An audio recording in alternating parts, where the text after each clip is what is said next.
Šodienas viesi pie manis ir Māris Matuska un Emīls Lasmanis, kas ir virtuālās stūres 3D 360 radītāji un izveidotāji. Kungi, labdien! Labdien, paldies! Sveicināti! Sveicināti! Pēc nosaukuma diezgan skaidri var nojaust, par ko ir runa, bet pastāstiet lūdzu par savu uzņēmumu. Kas jūs esat? Mēs esam kompānija 3D 360 un mēs veidojam virtuālās stūres.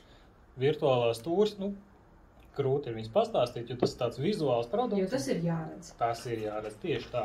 Un kas ir jūsu klients? Vai vispār jūs strādājat ar nekustamo īpašumu jomu lielākoties? Es tā iztēlojos. Vai kas vēl ir jūsu auditorija? Mūsu auditorijā pirmais, kas mums arī nāca prātā, tā bija nekustamie īpašumi un mākleri un tādas lietas, bet pārsvarā mūsu auditorija ir jau tādi lielāki uzņēmumi, kas grib parādīt savas telpas. Laikā, kad mēs visi bijām spiesti kaut kur meklēt iespēju vismaz virtuālajā realitātē padzīvot, vai ne? Jā, tieši tā.